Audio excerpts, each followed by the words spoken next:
All right, we're going to get started. We are going to get started.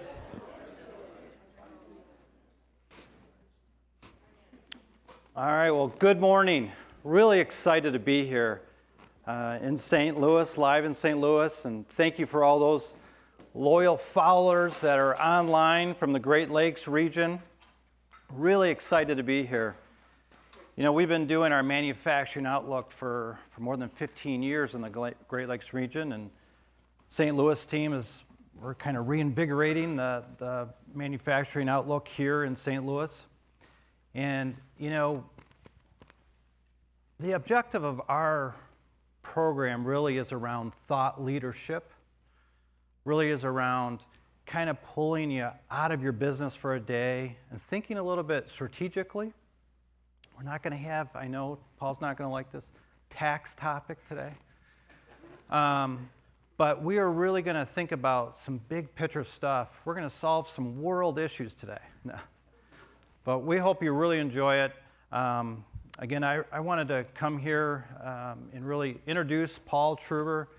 He leads our regional team here in St. Louis, manufacturing. They've done a wonderful job growing that team, growing the practice.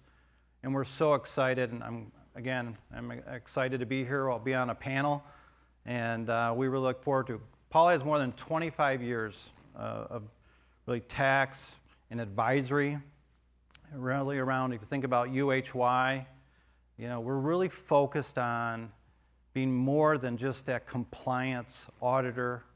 We're really there to be your trusted advisor, and I hope you see that as we go through today's session. We're thinking about you and our clients all the time and how they can grow and be better. So I'd like to walk in Paul. He's going to lead our program. Thanks, Tom. Thanks, Tom. Really appreciate the introduction. Yeah, we're really excited today to have you here. If you're unfamiliar with UHY, welcome. We'll try to introduce you just here briefly. But we want to really dive into and focus on manufacturing today, which is why you all are here. Just a couple housekeeping things is we're going to try to hold questions to the end.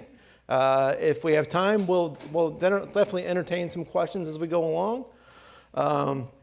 There will be a questionnaire and a post-event email that goes out. So if you are online, be watching for that.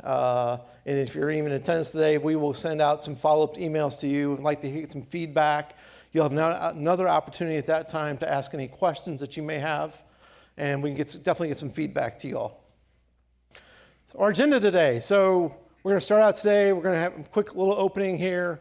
We're going to get to an economic update with Keith Prather. We're going to talk about profitability and bottom line performance, which is really what a lot of our clients are interested in today. How do we get to that next level? How do we grow? So Tom and Charlie Clevenger will be in a panel with me on that. And then we'll be talking about reshoring. We see a lot about this in the news.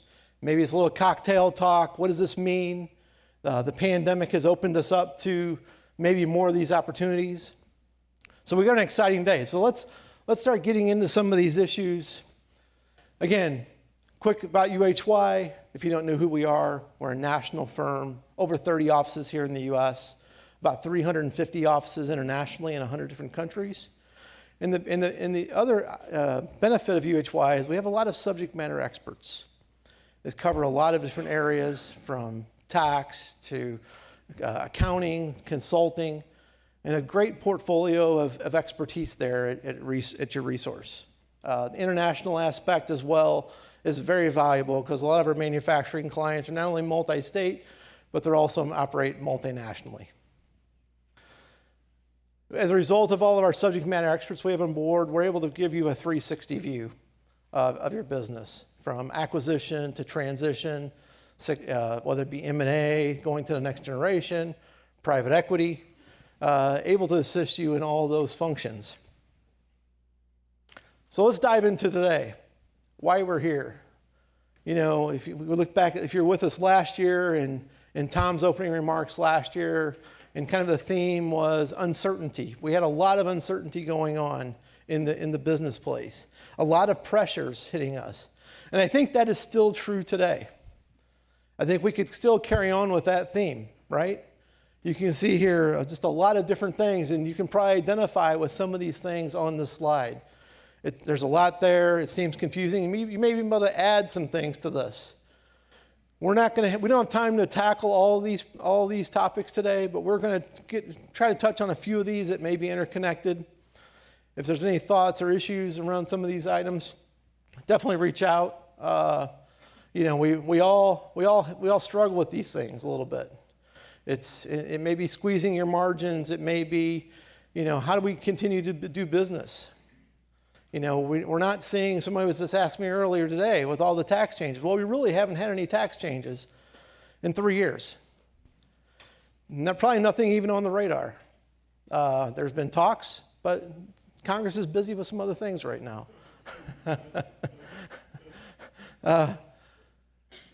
So going back to our 2023 middle market survey, I thought this was interesting, and it's a good lead-in for kind of what we're talking about today, is that as some of the results and from the surveys we took, we found out that what were the key focuses for business for 2023. And maybe some of these have changed slightly, but I thought this was interesting to sort of look at. These are the top 6 answers, and 39.5% said organic growth in new business models was their way to their path and their focus for 2023 and how they were going to succeed. That's probably a great plan for the middle market. Have you changed or thought? This is kind of a little bit of a challenge today to figure out what are we going to do to succeed for the rest of this year and going into 2024. Next one was profitability, efficiency, improvement, and corporate restructuring. We're going to talk about this today, right on point. If this is still your focus, we're going to have some discussion around this topic. Digital transformation and technology integration. We go on to product, geographical expansion, sustainability, ESG, and M&A activity. Some of these are on the lower because some of these topics may not be, you may not have the resources in-house to deal with these issues. They may not be as important to you, but maybe should they in the future? It's something to think about. So when we talk about following the money, there are a couple bills out there where the government's spending billions of dollars in resources through spending, credits. Most of the people in this room probably will not be a direct beneficiary of these. You've all heard about the Inflation Reduction Act, the CHIPS Act. The Inflation Reduction Act was basically around creating solar and wind and battery power and creating new plants. But is there some downstream activity you can get involved in? It may be a path you may want to look at. The CHIPS Act, bringing semiconductor production back into the U.S., bringing domestic production. Again, it may not be something you're directly involved in, but how can you get connected to that? If we've got nearly $600 billion in spending, there may be some opportunities there, so something to think about as you're developing your business plans, looking at new business models, and looking at new products, maybe your product mix. Maybe there's a connection there. Something to think about.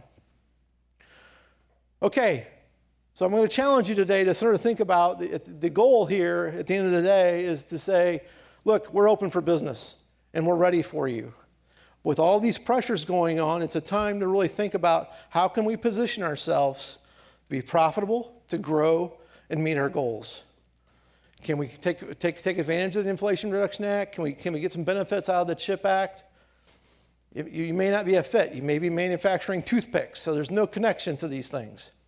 But we need to figure out a way, if we can, to get into some of these dollars, and maybe that fits into your overall goals and your profit mix.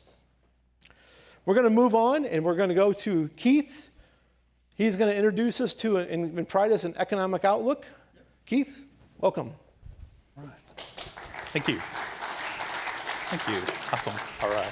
Perfect. Hey, good morning. I am both honored and blessed to be here, and hopefully you'll feel the same way when I get done. So first thing about economists, I have to have a disclaimer right away. And the first disclaimer is that we have predicted 12 of the last 6 recessions, so watch out for that. The other thing is that, God made economists for one purpose. You know what that was?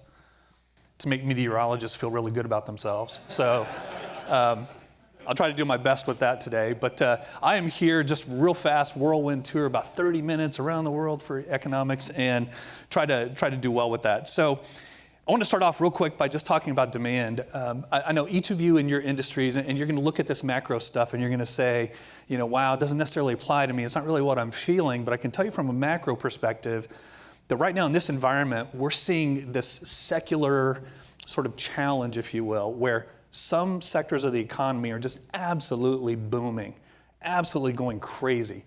Other sectors are feeling a little bit of a recession. Talked to some of the transportation guys we talked earlier, and some of them have been kind of saying, yeah, things have been slow and things have been sluggish now for about 8 months. We're kind of 8 months into this downturn. So very different across different segments of the economy. But the chart behind me shows you something that I like to look at to start with, and that is 70% of the economy is driven by consumer spending. So we always want to know, is that core part of consumer spending still healthy? And so behind us, okay, I can slice and dice retail. I can chop it up for you. I was a geek on the highway yesterday, driving here from Kansas City in a Ford Raptor, right? And I had a Carhartt shirt on, but I was listening to Jerome Powell, Fed chairman, right? So I would have lost my man card right away. But anyway, listening to Powell, he's even still confused. The Fed is confused about what's really happening in the economy. And they almost say that outright, okay? So what we have behind us is consumer spending at a retail level. And as you can see, this is inflation adjusted. So forget all the noise. We're not going to go dive into each individual sector. But at a total top line perspective, retail spending is still doing very well. So the black line is just total dollars in retail spending. And you can see that we are way ahead of where we were prior to the pandemic. So some folks out there are saying, I see these headlines of things slowing down a little bit, but my goodness, our sales are still 2, 3, 4% higher than they were last year, which is about 40% higher than they were prior to the pandemic. We're still booming. And if you look at the data is showing that. Now, how many of you in this room and online, you don't have to raise your hand online, I can't see you anyway, but how many of you are glass half full individuals? Okay, fantastic. All right. As most of the room, it's interesting. When I'm in a group of accountants, typically I don't get that many hands, and about half of them are typically lying to me. So for those of you who raised your hand, the black line is all you, right? You're saying, man, we're rocking and rolling, the economy's jamming, spending at a level we've never spent that before. For those of you who did raise your hand that shouldn't have, right, and those who are glass half empty, you're sort of the orange line. You're kind of saying, yeah, but that growth rate is slowing, and we're starting to see it pull back a little bit. So I'm a little bit concerned about what I'm actually seeing overall. You're kind of the, whoa, hold on a second, there's a little trouble ahead. Both are correct. Both are correct answers. But it really then, again, depends on your sector and what's happening in your sector. So even when we take a look at e-commerce, if you touch e-commerce at all, it's still absolutely booming. There's just no slowing down whatsoever in consumer spending. So bottom line is consumer for now starts to feel pretty healthy, okay? But let's take a look.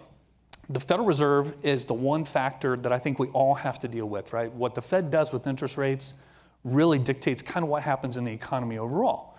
Because bottom line is we have an economy that's pretty hot. If you listen to Powell yesterday, GDP growth is still kind of stunning the Fed. And if we looked at Q2 GDP and we look at what's happening in Q3, did you realize Q3 GDP right now, we're growing at almost 5%?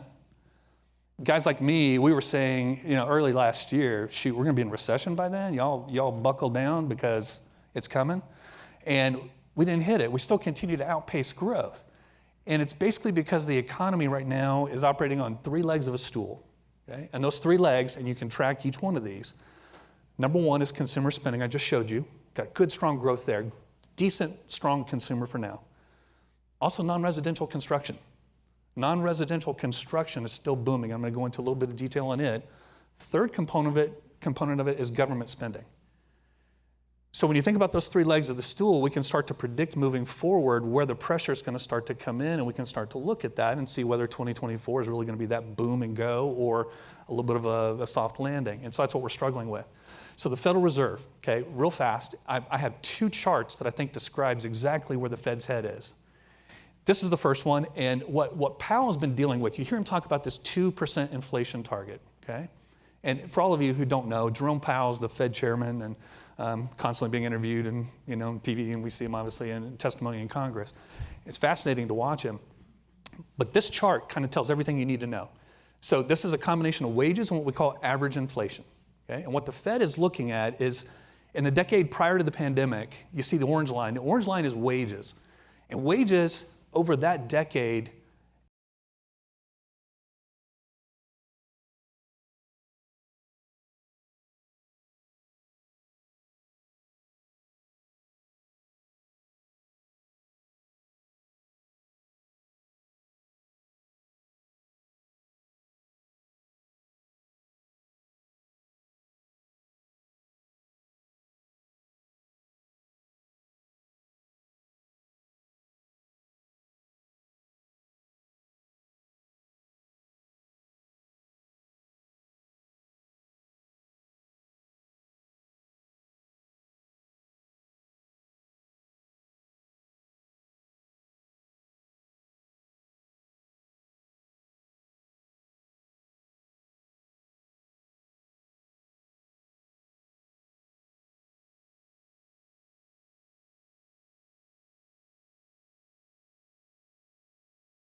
really simpleton, and I round everything to the nearest tenth. Okay, so when I look back at this and I look at when that inversion between wages and inflation took place early last year, the Fed started hiking rates. Fastest pace of rate hikes in history. But look at the inflation data. So this is average inflation. This comes from a thing called the trimmed mean personal consumption expenditures, right? You a guy like me, you don't get invited to many barn parties. I mean, I throw around phrases like that and I'm quickly in the back of the room and duct taped to something I don't want to be duct taped to. But this is just simply average inflation. And what they do is trimmed means they simply take 190 different inflation measures every month. Some are up 3,000%, some are down 3,000%. Literally, some are that different. They strip the highs and the lows off and they average the middle. You get average inflation. Okay? So the trimming PCE has been accurate for decades and decades and decades. Much more consistent than the CPI, PCE, some of the other measures. So I don't even pay attention to those, to be honest with you. I watch it, but not that much. So here's what we got, and here's what Powell's staring at. Remember, 2% is his target rate. So in August, he starts hiking. What does he got? He's got inflation at 4.8.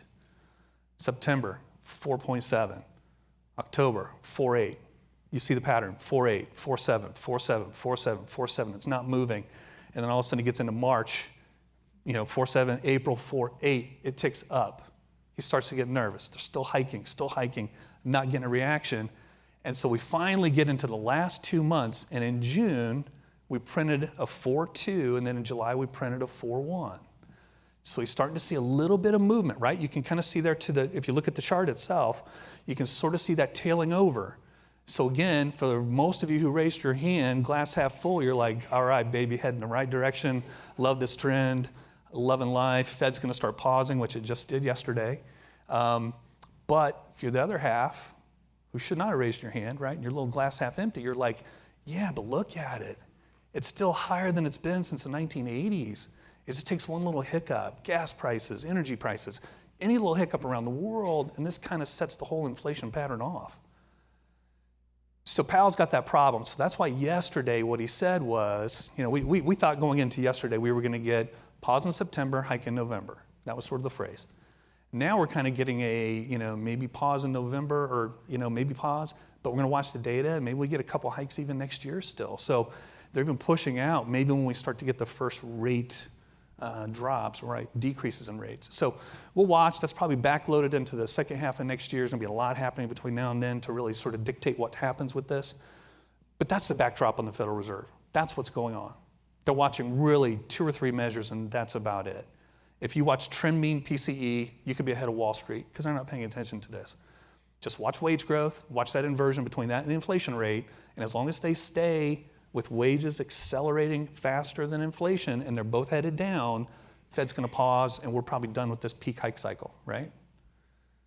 So that's the backdrop. That's what we're operating in. That's the environment you're operating in. So tighter conditions. So we always have to throw the yeah, but in there, right? So I was originally born in Oklahoma. We use yeah, but a lot. I think it's like officially in the dictionary down there. But yeah, but here's a headwind. So we are watching consumers. Remember that consumer spending was still pretty strong. But what we have done is we have seen the excess savings that we built up during the pandemic all be spent. We've spent all of that. You can see the surge. And now we're kind of a little bit below normal. So consumer households are spending a little bit faster than they probably should be.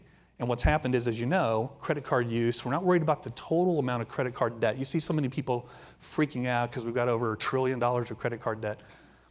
That doesn't matter. That doesn't matter. I'm going to tell you that because population's growing. Excuse me. More people are going out and using their credit cards instead of cash. I mean, I'm guilty of that, right? Used to drop cash at McDonald's, now I'm dropping a card.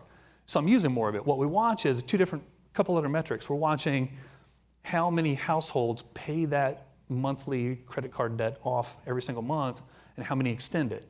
And we were doing great up until about February this year. And in February this year, we started to see the number of people rolling over those credit card balances monthly start to tick up a little bit. It continues to tick up. Now what we've seen, and here's where it kind of affects you a little bit, here's the yeah, but part. The way this works is typically, historically, we have not seen consumers want to default on debt, right? They don't want creditors calling. So what they typically do is they shift spending away from discretionary spending and they shift it back over to paying off credit cards. So that's where it comes in, is we lose the discretionary side of spending. And we've seen a little bit of that, but we're worried about the speed with which credit card use is going up. Again, we're watching those monthly balances, saw just a little bit of a tick up, but still nothing to worry about yet. So consumers are using their credit card a lot, but they're managing it. And I think that's kind of the bottom line. Okay, so if you told me, Keith, you could only walk in with one slide, what would it be? It would be this slide. So I've worked with transportation companies for decades, and they've asked, let me know when we're into a new business cycle movement. I want to know when it's surging. I want to know when it's dropping. And so last year, we kind of got into roughly August, September, and I had to go into a couple boardrooms and say, hey, my spidey senses are tingling. I don't like what I'm seeing in one metric. And that one metric is the inventory to sales ratios. So back in 2014, we saw a surge in the US dollar, and at the time, GDP was doing fantastic, right? We were booming. GDP was doing fantastic. US dollar surged. Everything around the world was on sale. So supply chain managers, what'd they do? They loaded up on inventory, right? They bulked up. And then we went into a secular recession. Transportation, even though GDP was still booming and consumer spending was good and corporate spending was still good, the transportation sector and supply chain kind of grinded to a halt. And it lasted about 18 months. So we're back there again. So this is an eye chart. You got to ask for the slides and you can take a look at this data. But this is where every industry is a little bit different, and every industry is going to react a little bit different to the current environment. Like if I asked some of you in the market here in this room, you'd say, my supply chain is still a little bit broken. I'm still scrambling for products. I still can't stay in cycle. And I'm still in trouble, but I've got incredible demand. Business looks great. Others are like, I don't know, dude, I'm starting to lay off a few people because I just don't see it. We're just not seeing it come in the front door. It's just not there. If you break down these inventory to sales ratios, and you're all in manufacturing, you understand this, so it's just how efficiently you're managing your inventories to your sales volume. What happened to us over the last 2 or 3 years with the pandemic and all the global supply chain challenges is that, what do? We ordered from our suppliers, and sometimes we ordered the same size order that we needed, same basic size order from 3 different suppliers, just hoping one of them would fill that order. Well, ultimately, all 3 of them filled that order. We didn't cancel the order, so what happened? Inventories ballooned. So today, if you use the inventory to sales ratios and we compare it to what a normal supply chain cycle looks like, 65% of the country today is in what we would call an overstock situation, sitting on too much inventory. So the Federal Reserve is hiking interest rates, and as the Federal Reserve hikes interest rates, what happens to that cost of capital? Cost of capital tied up in inventory goes way up, squeezes liquidity, you have a little bit of a problem.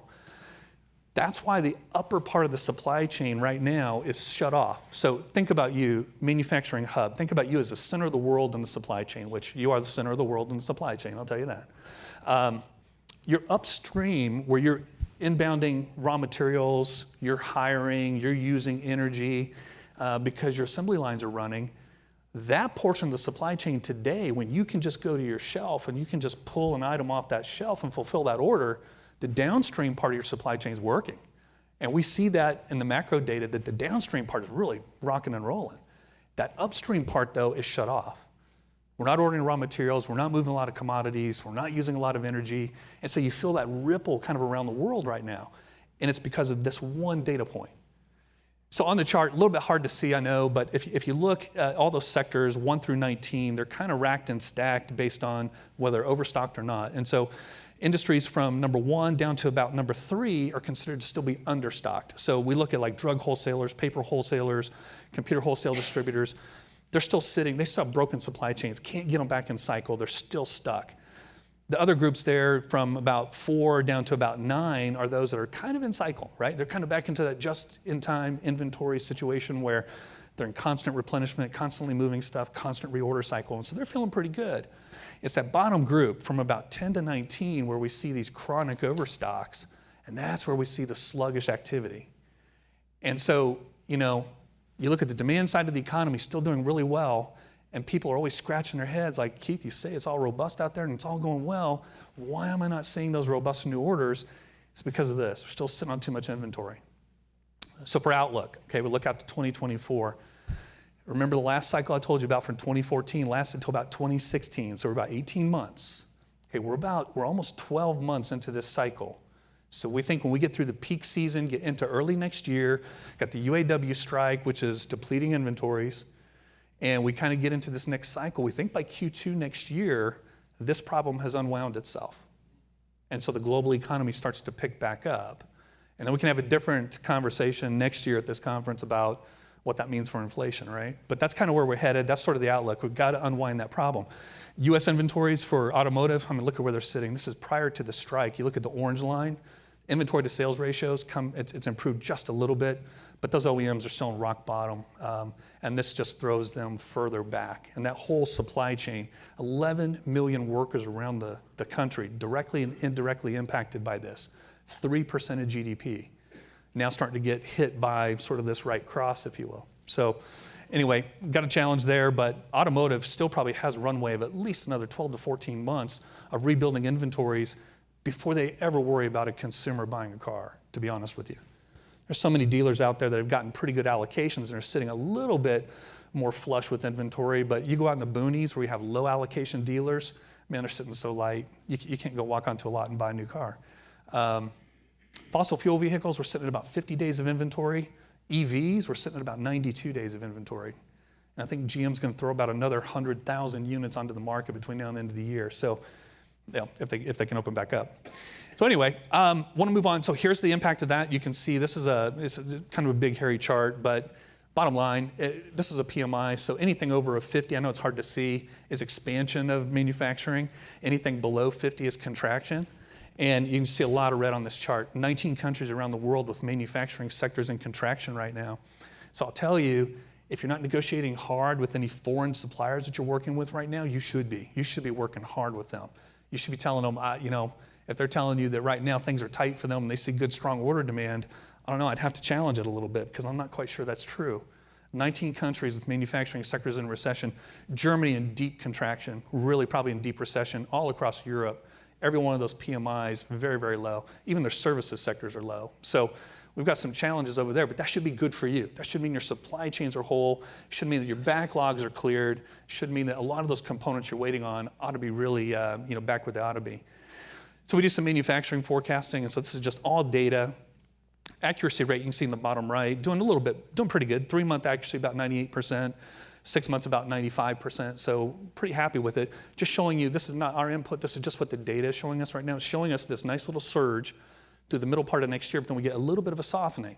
If you look at the chart on the far right, though, it doesn't speak recession, it just speaks kind of like a deep breath, right? We're gonna take a pause, we're gonna kind of, as an industry, cool off a little bit. But we do get this nice spike, as you can see, through the next 6 to 8 months, showing some pretty good demand overall. Construction, I do want to really talk about this for a moment. So a couple different things, and Paul mentioned it earlier. You saw some of these acts, like the CHIP Act and the Inflation Reduction Act. So what's cool about those is he's exactly right. All that spending is out there. It's going to be flooding into the market, flooding into manufacturing.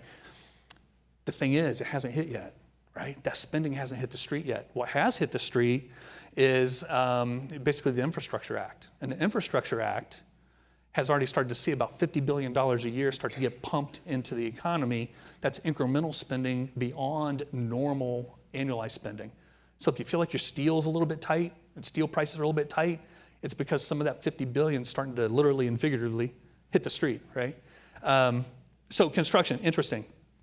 Remember I said non-residential was one of those things propping up GDP right now. Non-residential construction spending is running at about 16% year over year. Phenomenal growth rate, and it's been double digits all year long. Focus on manufacturing for a second, because that's why we're here. Fascinating, and I don't want to take any of Harry's stuff away, but the whole reshoring phenomenon is very real. Also nearshoring, fantastically beneficial for the U.S. Mexico just surpassed China as the number one import market for the U.S., and largely because of this nearshoring and this redistribution of the global supply chain. So it's fascinating. You look at manufacturing construction there in the U.S., it's just production of brand new facilities, up 70% year over year, a little bit of inflation impacted there, but here's the kicker, $200 billion in annual spending in manufacturing, normal's about 50. And we don't see anything slowing it down. We have government mandates that are forcing supply chains to get back in cycle. You think about food, pharmaceuticals, anything in the defense sector. Did you know last 2 years, we learned because of the supply chain challenge that we had 22 key components that go into our most advanced missile systems that we currently procure from an adversary. So you don't think there's some urgency at trying to fix that problem? There's a lot of urgency trying to fix that problem. So you can see the infrastructure spending is coming up, but a lot of double-digit activity there all around non-residential. You can see multifamily also still growing significantly. Multifamily construction up almost 25% year over year. We see start rates and permits in that industry now about the strongest we've seen since the 1980s. We could see some slowing late in 2024 when some of this impact of interest rates starts to hit the market. But for now, still doing very, very well. So construction, still booming. Our forecast for non-residential kind of shows it flattening a little bit. This is a lot of the impact of interest rates. So if you focus on the left, you're kind of glass half empty, and you're kind of thinking, wow, Keith looks a little flat to me. You look on the right, and you're like, yeah, baby, we're still booming. Still looks good. So still way ahead of that long-term 20-year trend line. Okay, so this is my only slide, not to steal Harry's thunder here, don't want to do that, but here's that chart just showing you what manufacturing spending looks like. If you didn't believe me, here you go. So it's a good chart, right? We love that tail. It's like the Loch Ness Monster look, right? It's got a little Nessie thing going on. So 2 last slides, and then I'll get out of your way. So the New York Fed has a global supply chain pressures index. And the way to read this, so when I'm in a room with transportation providers, so got one, sorry about this, but right now, when we think about that pendulum between pricing power and who that sits with, whether it sits with carriers or whether it sits with shippers, right now it has swung way to the right towards shippers. So if you look at this global supply chain pressures index, it just says how far away from the norm is the market. And right now, the market worldwide is so cool from a shipping perspective that you've got a lot of leverage with rates, with capacity. You can find a lot of carriers out there. And so when we see this, we see the global activity is really kind of sluggish. That sort of ties back to that PMI chart I showed you, those 19 countries with manufacturing and recession. I mean, right now, if you're still looking for those raw materials and trying to build sort of your war chest, getting ready for whatever this next wave of growth is, now's kind of the time to do that. So anyway, don't see a lot of compression in the global supply chain. There's a couple little areas. So the Panama Canal, kind of weird. Most of you have probably seen this, but I mean, it's hard to believe the Panama Canal sent between 2 oceans is running out of water, right? Did you know that, right? I see a lot of people here like, yeah, I know that. Yeah, okay, I see a couple heads shaking. So yeah, it's running out of water. So the lock system, the way the lock system works there to move ships through it is they flood those locks with water. I think it's 50 million gallons to lift a ship. And to move it through the lock, but they get that water from a lake that sits above it. And because of a drought down there, they don't have enough water coming out of the lake, so they can't move the ships. So at last count, I think there was about 50 ships anchored off the coast. They now started to divert them up and down the west coast, but it's really messing up distribution patterns in the U.S. So yeah, kind of an interesting situation. The other thing is Portugal. Portugal had a significant challenge with flooding, and the one critical thing here, and I know the supply chain will change in automotive after this event, but in Portugal there's a flood that flooded one particular company, one small firm, small supplier of these rings that go in engines, right? I don't think it's a piston ring, but it's a type of ring that goes in that. They're like 80% of European supply. They got flooded and knocked offline, and they're not going to get back online until November. So automotive is just going to be a mess for a while and unraveling all of that. So we'll see what happens there. Okay, last slide. So canary in the coal mine, this is really the index that Chris and I watch the most. It's the Baltic Dry Index, one of the oldest indexes in the world, goes back to the 1800s. But basically, this is the cost of shipping goods around the world in 25 of the busiest trade lanes in the world. So this is bulk shipping. This is moving raw materials into the manufacturing supply chain, and this is like the feeder. This is the feeder system that goes into supply chain activity. So when this thing moves, we see global activity move about 6 to 8 weeks later. And when this thing dives, we see global activity dive 6 to 8 weeks later. So you don't think Powell has a challenge? I built this slide, and I'm sitting there going, okay, how do I interpret that data? It's just flat, right? There's no movement in it at all right now. So I feel like that's kind of what's happening worldwide. It's like everyone's just kind of in a holding pattern, trying to figure out what really is the next catalyst to try and get everything booming. And I'll tell you, I'm going to go back to that inventory to supply ratio, because that's where it is. As we still see strong demand and strong consumption, it pulls those inventory to sales ratios back down, restarts the global supply chain, and I think all this takes back off. I think that's also why Powell's a little concerned that he maybe not necessarily done with interest rate hikes. If you go look at copper, zinc, lead, aluminum supplies, like at the LME, look at those inventories. Those inventories are sitting right now multi-decade lows. So we get an uptick in global manufacturing activity, we kind of get into a little bit of an inflationary cycle problem again. So watch that. Those are like my little caveats moving forward. So, all right, 2 minutes early. I'm giving you back 2 minutes. I will hang out after this. If you have any questions, feel free to reach out to me. But again, thank you so much for having me. I feel very blessed to be here. So thank you. Thanks, everybody.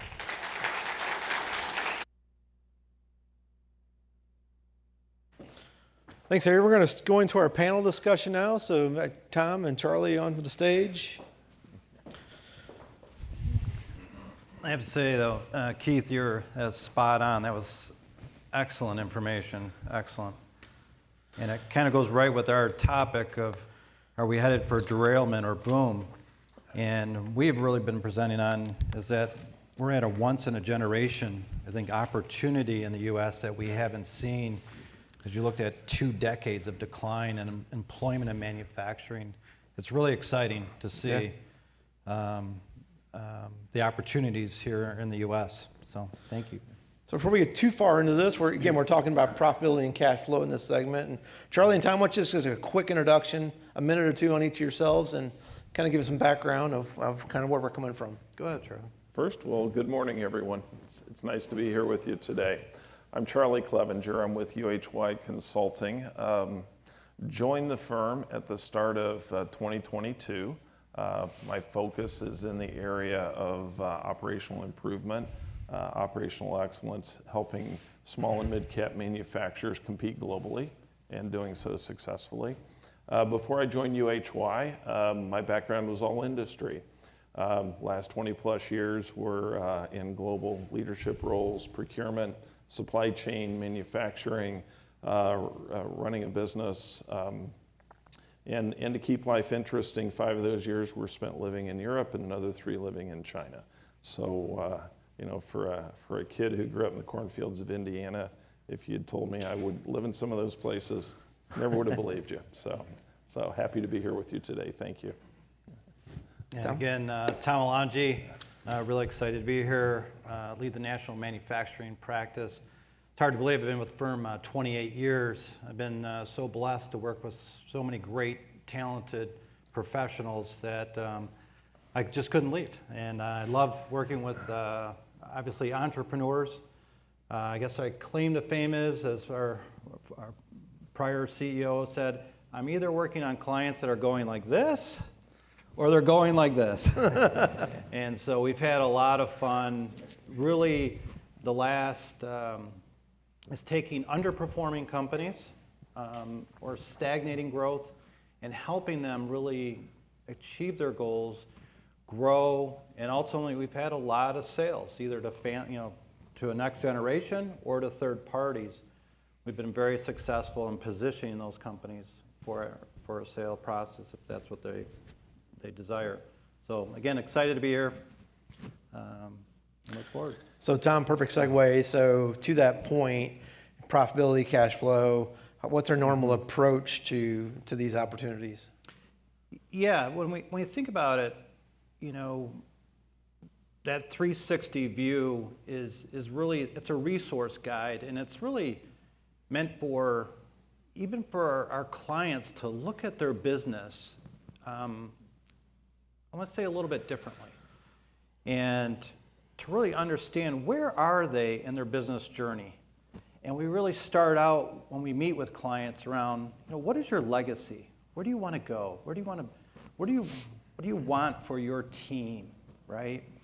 And whether their company is growing, right? We built a great team with Dan Bruce and around strategy and alignment. Cindy Hanafy's team are really around helping that client really get out of that stagnant growth. And some of that relates to maybe a management team that's been there a long time and lost its vision, lost its objectives. How do we help change that? We do a lot of work in managing clients. When you think that they're in the managed phase of doing great audits and great tax work, and making sure we can find every dollar to put in their pocket for sure. But transform really is where I think a lot of companies need to really, in manufacturing, need to really take a hard look at. You hear about Industry 4.0, you hear about automation, but how do you do it? And that's what we built a great team, is to help companies really achieve that goal through supply chain, driving profitability, cash flow, and accelerating growth. And ultimately, where are you in that? We have a lot of baby boomers, right? So what does that next step look like? Is it 5 years, 10 years, 2 years? How do we help you transition? So we're there for a whole life cycle. I think of some of my very first client that I've worked on for more than 25 years when they were $3 million and now they're over $200 million. We've helped them through that whole life cycle. And it's been very, very exciting. And that is something I think when clients look at you as a company, is to really think about where are you in your business journey and what is holding you back. It's a very tough decision. So Charlie, to that point, we've got a lot of issues. I had the slide earlier with all those pressures that we're facing, a lot of our middle market manufacturing companies. So how do we address some of those issues? So, well, first of all, Paul, thank you for the easy question to get things rolling. No, there are things that are beyond our control, and there are things that we can't control. Certainly what we've experienced the last 3 or so years has been unique for many of us. And there's a lot of uncertainty about what's going to come next. And I think, Ken, you spoke to that well. So one big question for me was, how prepared were we going into what happened? I mean, a pandemic event like we had, I don't think there's any way to fully prepare for that. But with that said, how prepared were we? I'll take you back into the 1990s. I'll date myself here for just a moment. The company I was working for, we were working on a joint venture with a Japanese equipment manufacturer. They were living life huge. They had a weak yen. They were exporting heavily and doing very well. And we had an opportunity to collaborate with them. So as we got to know one another, I asked them the question, how do you see the future? What do you think the yen's going to do? And how is that going to impact you? And the answer I got has stuck with me for all these years, which was, there's two things that we see that worry us. The first is earthquakes. We manufacture primarily in Japan, and earthquakes are a real risk, and we have a plan built around how do we handle that. The second was the strengthening of the Japanese yen.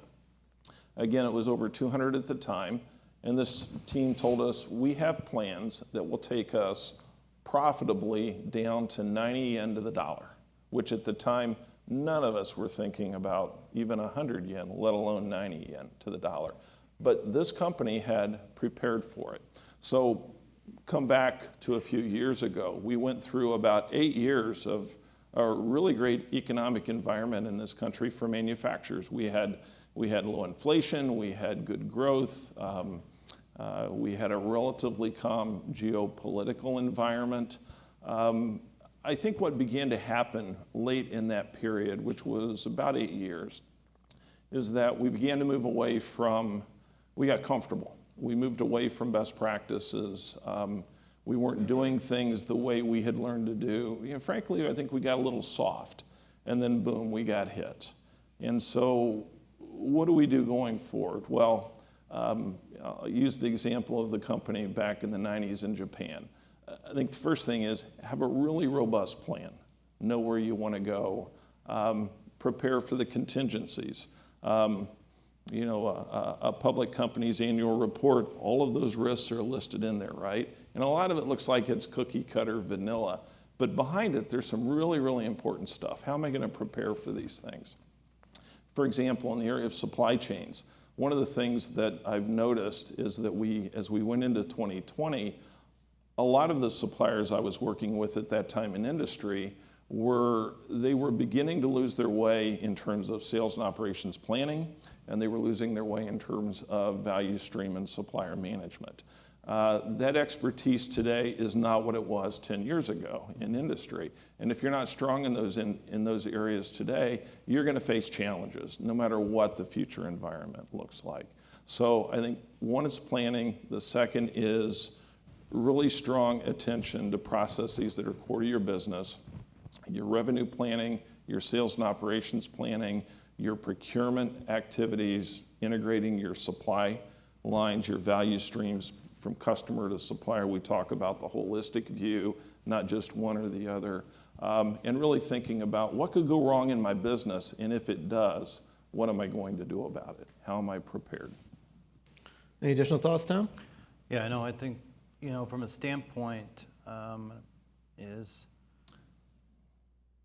companies that most of our middle market clients that we see, just some of them just don't have a real great vision. And I'll talk about this, I'm sure, in a little bit around people. That's something that really came out of the pandemic more than ever in manufacturing, is a real human-centric culture from the bottom up. And I think without that, those companies will get left behind. And I think, you know, it's critical today to have that human-centric piece element as part of that plan. I could probably go on for hours about some of this stuff, but that's what I think is very, very critical as we move forward. So let's talk about from a financial perspective, where do you see mistakes happening there that affect profitability and growth? Yeah, so I would say, you know, I think of the cases that, you know, Charlie and I have worked on, and I've worked on for, you know, 2 decades now, it's hard to believe. 7 out of 10 times when I walk into a business, there is a good business. People are buying product.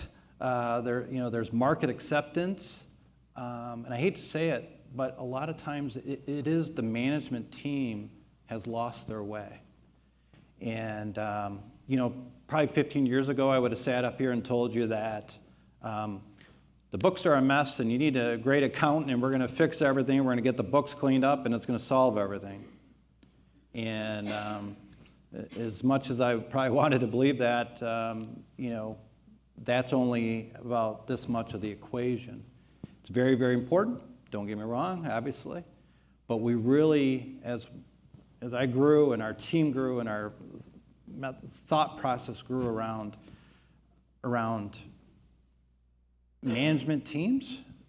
I think it has a huge financial impact around profitability and growth.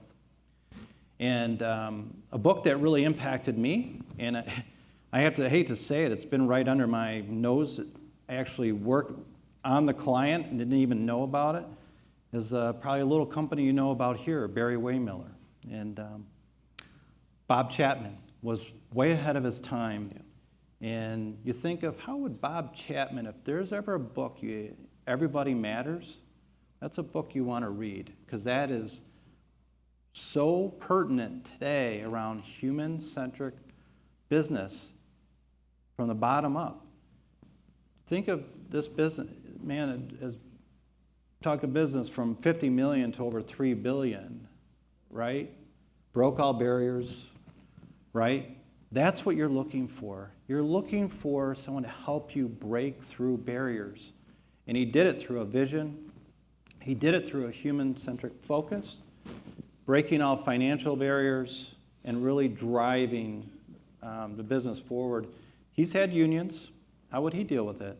But he knew that if I was selling a product that was more value-oriented versus I was competing on price, I could provide higher wages. I could provide more benefits. And when you're competing on price and you're a commodity, that's where the trouble begins. And that's what we hear about. I can't find labor. I can't find people. I can't grow. I got all this opportunity. But how are you treating your employees will be the biggest element that'll be with us as the workforce continues to decline. And then I'm going to throw in there one quick thing. My favorite, what I've done a lot of work on is, and still surprises me to this day, is how many companies do not know how to quote. It's amazing to me that so much business is lost in how they quote their products. And they don't understand the difference between variable and fixed costs and leverage on fixed costs and the importance of building a quote model around where you should be and not where you are. And we see that so often. And we've done this in the last two, it just boggles my mind. The last one was $7 million in sales they were fighting over pennies between, right. We're like, and so those are the barriers that we hope that, we can help break down and help you accelerate growth. So Charlie, from an operational standpoint, where do you commonly see mistakes that might affect profitability and growth? Well, it can vary, and the one thing we try to do is not make assumptions going in. When we're looking at a company for the first time, and I learned this, growing up in industry. This is the way I would look at my suppliers. There are really three things that I like to do, and there's a certain order I like to do them in. The first is look at the financials of the company. It gives you, it's like a trip to the doctor, right? You get a sense of the health of the company, and you can look at the trends. So what's happening? Revenue's flat, but inventory is growing, for example. Labor as a percent of sales is declining, but material percent of sales is increasing rapidly. So that first look at the finances is important. What's even more important, though, is to walk in and actually experience the manufacturing environment. Tom talked to the importance of people. Nothing beats going in, observing the facility, how people interact with one another, how they relate to you as a guest in their facility, hugely important. How management relates, very, very important to see and understand how the operation is working. And the third, which is frequently where people want to start, is to talk with the management team. Usually I don't want to have that conversation until after we've taken the first two steps.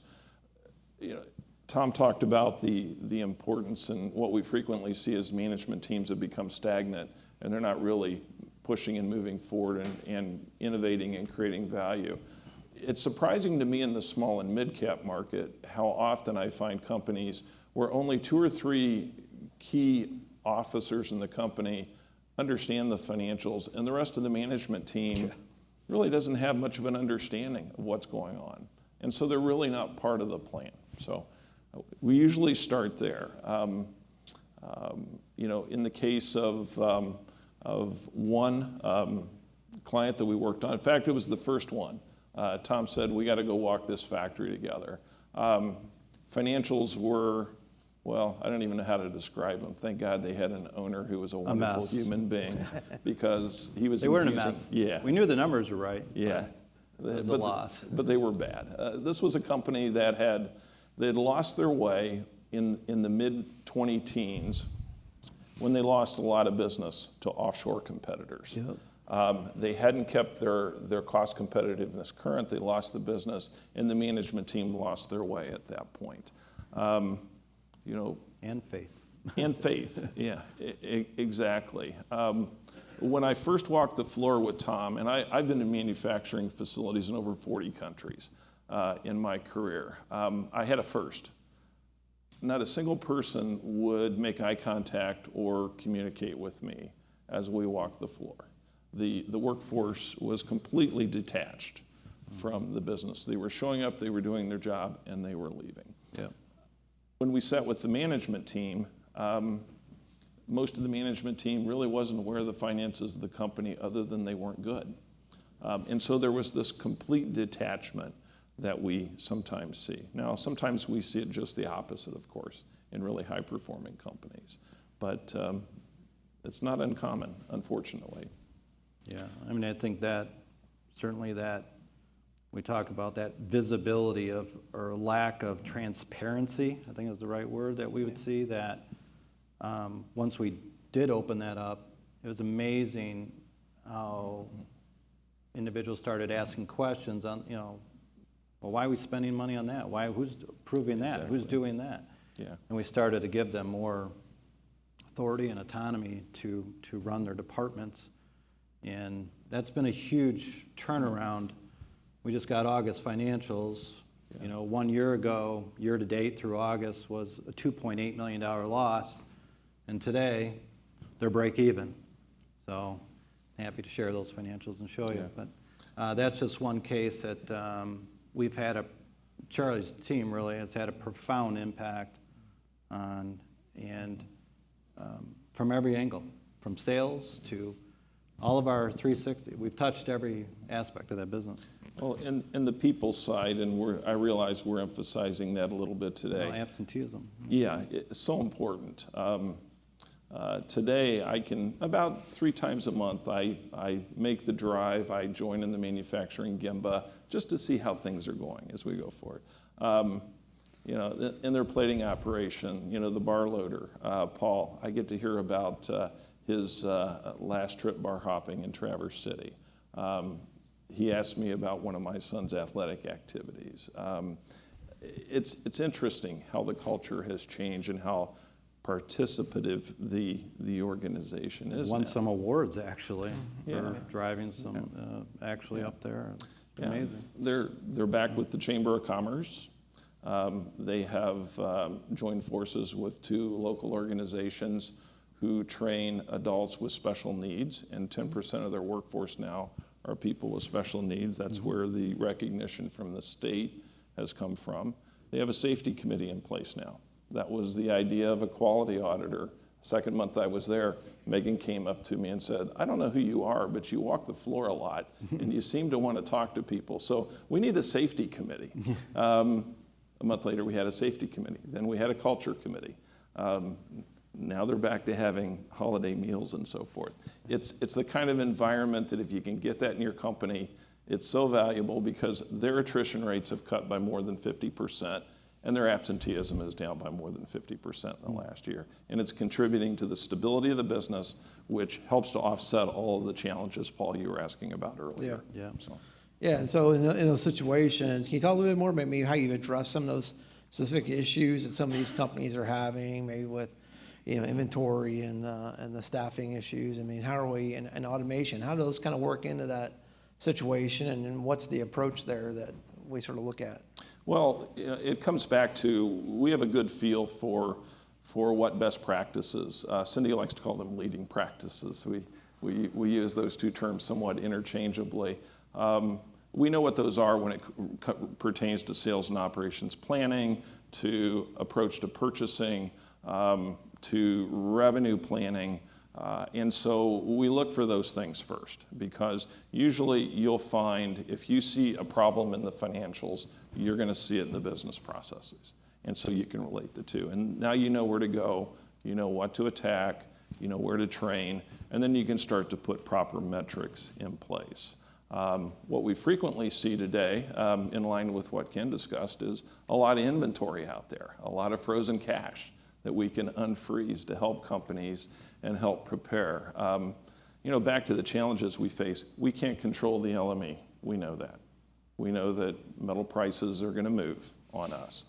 What we can do is we can prepare for those movements, and then we can in parallel develop enough of a continuous cost improvement environment that we can soften the blow when it's happening and then reap the benefits when things are going in the way we would like. And on the technology and automation, are you seeing a big increase in that as far as the middle market goes, or is that really the big companies doing more of that, or do you feel that the middle market is really embracing automation and technology? I think the big challenge today, and we have some people in the firm who have probably forgotten more about the technology side than I will claim to know, but I think the big problem today is understanding what's right for your business.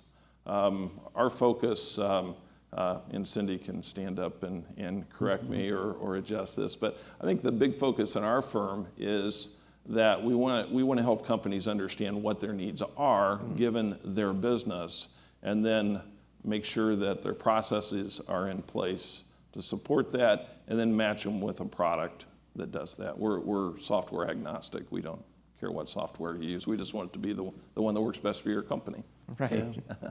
And sometimes we see clients that want to jump on this train and think they need a software solution, and they're just not ready for it, and especially the middle market. And so that needs analysis is very, very critical in our process. We start out to try to do as much as we can without automation, but certainly on the plant floor, equipment-wise, that is really, I think, is going to accelerate.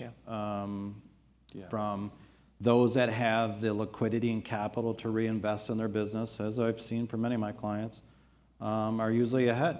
From CNC machines to jacket. I mean, speed is king, and it will continue to be. And there's certainly labor pressures for sure, and so that's one way to address it. So. Yeah, I mean that was.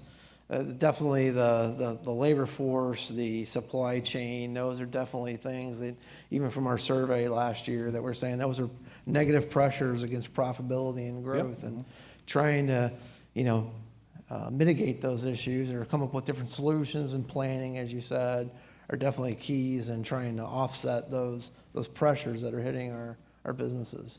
Yeah. Any other final thoughts on this topic before we move on? Or? Really, it's, I will say, but on the procurement side, when you go pre-COVID, prices were pretty flat. Purchasing, we're buying like the same stuff from the same people, from the same, and suppliers. And COVID obviously changed that, and you're seeing a lot of prices increases being put through. As Keith said, you got to go back. You got to challenge, because you're going to get stuck, bearing that cost and not being able to pass it on in some cases. So that procurement cycle is critical. Yeah, and knowing how to do it. Yeah. It's fundamental. And we're seeing the squeeze in our margins, right? That's right. Our prices are going up. We can't all the time immediately pass those through. So we're seeing those margins get squeezed and erode to a point to where we've got to operate even more efficiently to overcome that pressure against our gross profit. Yeah, it's easy to get into a paradigm where I'm absorbing inflationary costs and I'm passing those on to my customers. I think a best practice, a better way to look at it is, this is where break even sits for my business. This is what the cost structure is that I need to break even. Here's where it is where I need to achieve financials, and how do I constantly improve that? There's always going to be pressure on cost, right? to varying degrees. Yeah.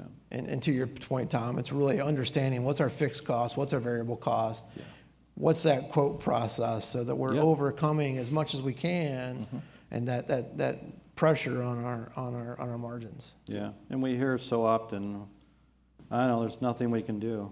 Oh, we've tried this, we tried that. And we are every excuse. There's Dog ate our homework. So, Yeah. I don't. We've heard them all, and because first what we say, there's denial. yes, Then there's maybe acceptance. We go through these phases, with the management teams. We're like, now I see why you're here. Instead of, we're not threatening, we're here to help you. Yeah, I think every dollar we spend, we got to sort of rethink and figure out how's this going to, what's our return on that dollar, right? Yeah. Everything we do is return on investment. Right. Yeah. I don't think we've done anything less than 4x. I mean, Yeah. it's I'll interject a little tax here, but we've been on CapEx a lot, right? Because we get the benefits and the write-offs. That's waning now. That's so right. we've got to think about we got to be creative and think of alternatives. That's right. To say, if I spend $1 million in new equipment or new automation, robotics, what's that I may return? not be able to deduct that all today, Correct. and as we go into the future. And I think that's going to be the trend. Yeah. And So- we always say, we had a case right now, they wanted to spend $3 million on a piece of equipment, and Charlie's like, so what do the sales look like? I got quiet. I'm like, why is it quiet? Yeah. They're like, well, we think, it could be $1 million, it might be, so we're gonna spend $3 million for $1 million? So it was kind of amazing, but that's things you run, we're there to help sort that out and find Yeah, so I ways. think it's planning. The message here is planning. Have a plan, have some goals. Yeah. Make sure that for the dollars we spend, Yeah. there's a bottom line impact to that. Yeah. Yes. Yeah. And I think that's kind of the additional pressure that's going to be on us as manufacturers to really energize that and be able to maximize our profitability, maximize our cash flow into the next 18 months or so. For sure. So it's been brought up a little bit, but how's the UAW strike? Because obviously that's hitting the automotive sector very hard. It's going to hit the suppliers, the tier 2, tier 3. Yeah. But they could also have extenuating circumstances all out. There's a spread there. So Yeah, I wish I had a crystal ball on that, but labor is certainly in a moment right here. I mean, we've seen it across the country, right?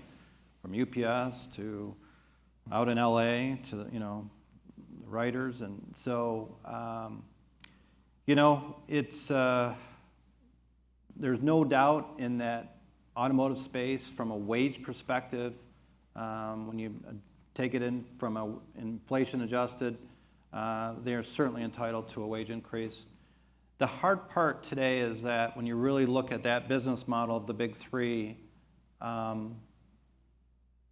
they don't have the grasp on the industry that they once did.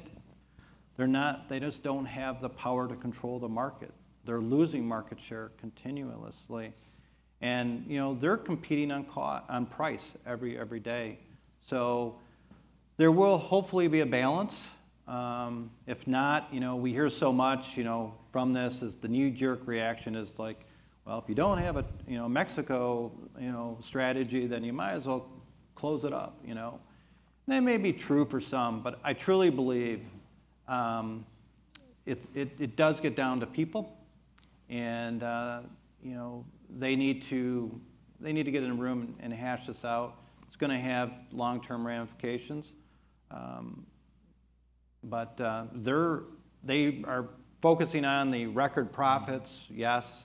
But as you saw from a lot of those charts, there was over $6 trillion in the M2 money supply that really, rifled through and interrupted supply from COVID. And it led to a lot of price increases. So is that sustainable? Probably not.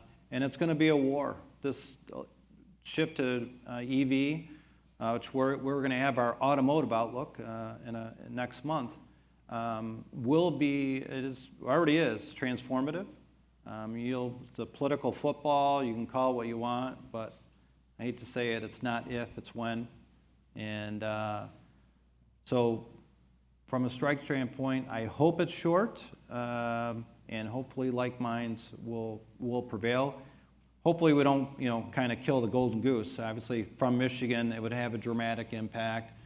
We already know, Stellantis is in a very tough position. Ford, they're all in very, very, it looks like on paper they're in great condition, but, they're all fighting for their lives. It's going to be a battle. I know a lot of people aren't, but electric future is exciting. It's revolutionary. And so we just need to get there and get some great product that's out and that's coming. Will be very exciting. So how can we parallel this to the broader manufacturing space and the impact on wages and supply chain? It certainly already has. We've seen that. That's the trickle down effect, right? People are going, well, if they got 25%, then we want, So it is going to trickle down, and it likely leads to, we get in this vicious cycle of more inflation. It could. And that's why I think you will see, interest rates higher or longer, inflation kind of stubborn until we break some of this cycle. But right now, labor is in a moment, and it is going to have an impact. And that's why we think it's very critical. The work that, just even the client that we are at, we don't want to take out people. That's not our goal at all. But, we were at 238, and we're doing the same volume at 190-ish, and we want to have the best and most talented team there. But automation on the plant floor will be very, very critical for many of these companies. I do see, and I've presented on this for so long, is that there is a squeeze in the middle market. Our family-owned businesses are either, that's what we talk about, scale and leverage on fixed costs and rolling up, so, you think of how he really built, he just said, I'm going to have such scale, nobody's going to touch me. And that's critical. He went on an acquisition spree. And, some of our clients are doing it, so you're either target for consolidation or you're a consolidator in certain sectors, not all, I'm just saying. But automotive will be ripe for more consolidation to get more leverage on fixed costs and economies of scale. That's just what's going to happen. So, anything to add, Charlie, to that from an operational standpoint? Or? No, just I'm interested to hear Harry's comments on reshoring and nearshoring. Having lived this for many years, the dynamics are interesting. There were more tool and die makers in the greater Shanghai area when I lived there than there were in the entire country of Mexico. Yeah. Okay. The Chinese invested in technology. It wasn't just a labor arbitrage. Mexico was largely a labor play for the United States. Now the peso is shifting back, right? It's strengthened against the dollar. Things are changing. A lot of moving pieces right now. It's going to be interesting to see how all this plays out. At the end of the day, as a manufacturer, you want to be no matter where you're at, no matter if your strategy includes globalization or doing work in Chesterfield, Missouri, you want to be the very best you can be at it. So your wages go up. We want to find ways to improve the throughput, the productivity, the material handling, all the things you do to lean out an organization. And in this environment where, with the pension culture we now have in our country, people move. And so we largely see that we address that downsizing through just voluntary attrition. You really don't have to go out and do anything that's negative towards your workforce. So I know we're always working towards profitability and cash flow and success, but what does success look like? How do they know they're doing okay? Well, I was fortunate to start in a company that had a culture that was, number one, very good for developing young people, and number two, they were very competitive. And so, the saying was that if there's one of something out there that we can make, we want it. We don't want to just be number one, we want to be the only one. That's not realistic for most companies, but I do think it's a healthy approach. it's not just enough to say, I want to be competitive in my region, I want to be competitive in my country. Put yourself up against the very best. Technology has grown in China. Labor rates are still low there. But honestly, Korean companies, in my book, are the most cost-effective, most well-managed businesses from a cost standpoint that you're gonna find. A lot of toolings over there, that's for sure. Yep. We've gone from over 20,000 tooling shops to less than, I think, 2,500 in the U.S. now. And now there's like, oh, this tooling, all this too. I'm like, yeah. Well, my clients are like, well, yeah, there's nobody. Yeah. So we have to retrain. I mean, we got to reinvigorate. It's 2 decades of decline. Yep. There's lots of opportunities in reshoring. So, we're going to get there. We'll figure out the training piece. So that's why, overall, I'm very bullish on the future. Yeah. Very excited. So. Yeah. At the same time, I think it's important to be willing to compete and accept that that's the reality of the world today. We've got 232, we've got the tariff laws in China. India's starting to emerge. It's, technologically, it's getting better. Every time I go there, it's better and better. The infrastructure is better and better. Vietnam could be dangerous in some sectors of the market. Yeah. South America, not so much, but Some kind of, we see it de-risk a little bit from China. exactly. And you think it's not all going to come back here. It's going to go, those that are, again, competing on price are going to go to the low-cost countries. You have to believe you can compete. The company we were speaking of earlier that was hit dramatically with offshore competition, they have brought their break-even point down by over 30%. Yep. Last month, they won the next generation of a program that they lost in 2015. They won it back. They beat the people that beat them in 15. I think that's the way management should think. Yeah, because we can win. Yes, absolutely. And a lot of things, oh, we can't beat it, Again, it gets back to that quoting and pricing of so we really got to make sure you're not missing the boat on pricing. So we got about 7 minutes left here in our segment. So how do we challenge our clients, our middle market? What standards do we hold them to, and also the management team? How do we challenge them today as a takeaway? You want to go or you want me to go? Oh, I can go. Go ahead first. Jessica's I'll let you laughing at it. Number one, I think you have to accept that this is competition. You've got to be willing to compete. Maybe you're in a position where you have a natural monopoly or a hedge on the market. If you are, that's great. Congratulations. A lot of innovative companies doing really unique things out there.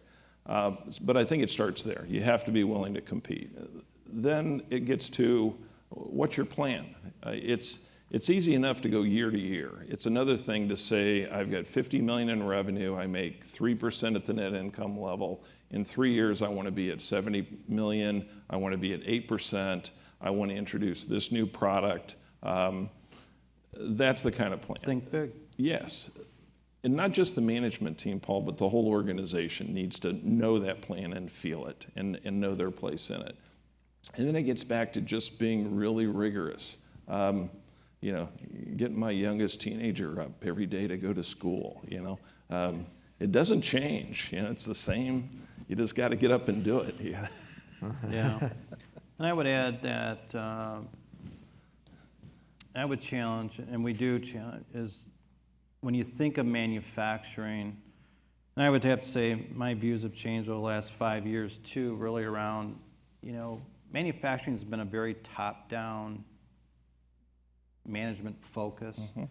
You get workers, they do their job, and I will say, Bob Chapman's book was very enlightening and then just recently I met with the CEO, I think, of Lippert, one of the largest RV company, and he's like, yeah, it changed my life. I read this book. I'm like, oh my God.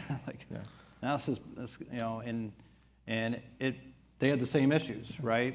And they had to really change their culture. They had to change their top-down management approach and really embrace the bottom up and really involve them in decisions. And they had great ideas. And just in Lippert case, I know the same thing. They had their turnover was over 50%. Annually, And yeah. over 50%, can you imagine? And so they've reduced that by astounding percentage just by engaging, their workforce. And it's going to be very, very critical, I think, for a lot of our middle market companies to compete. And it will be a fight for labor. You can offset it by lean, you can offset it by automation, but you'll never take away that human element. And so we have to do, as manufacturing, that's what we're going to have to do a better job, because this youth sees a lot of other opportunities and other careers. And they're like, I don't want to work in a place like that. I don't want to be treated like that. And so that's the reality. I mean, you can call millennial or say whatever you want, but the reality is we have to confront it and we have to deal with it. And that is the biggest challenge that I would say to take away, to go back and scratch your head and go, what can I do to engage, to make sure that transparency and vision is communicated all the way to the shop floor? I know I'll hear a lot of excuses. Oh, I tried this, it is a process, but I think you will reap rewards from it. We have done it, we have seen it in many cases, since Charlie's come on board. So, Yeah, giving them input, giving them a voice. It really makes an impact there, and creates a little bit of stickiness on that shop floor a little bit by doing that. yeah. Thanks, gentlemen. Thanks for your time today. Thanks for your input. Hopefully that was an enjoyable session for each of you. We're going to take a short break. We will come back. We want everybody back in place so we can get started again at 10:15. And if you're online and you're in Eastern Zone, it'll be 11:15 for you all. And we'll see you back here in approximately 16, 17 minutes. Perfect. Okay? Great. Thank you. Thank you. Awesome.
Welcome back, everyone.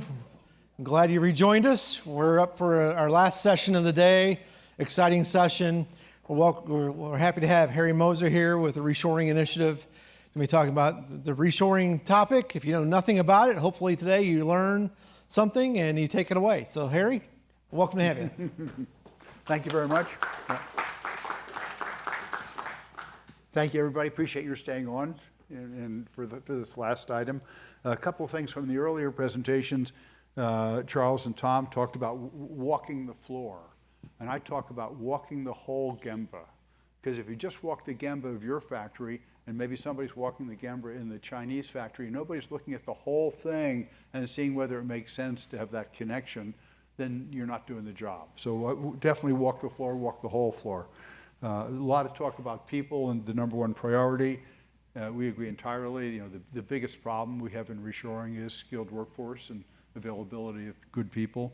Speed is king, agree entirely, because the biggest advantage you have by being close to your customer here is speed. And if you give that up, if the Chinese can deliver faster than you can, well, you've given up your intrinsic benefit. So make sure you take care of that. So we're going to talk about reshoring opportunities for growth, for suppliers' growth. So most of you, if I categorize you as supply chain, is that fair? Hands, supply chain? Any OEMs? Okay, a couple of OEMs, got it. Same title, okay. So a little background on me. I grew up in Elizabeth, New Jersey, which is right across the river from New York City. And the biggest thing in town was Singer Sewing Machine. And this is their factory. And about 100 years ago, 120 years ago, it was the largest factory of any kind in the world. 3.5 million square feet, 5,000 workers. So it would be a big factory today.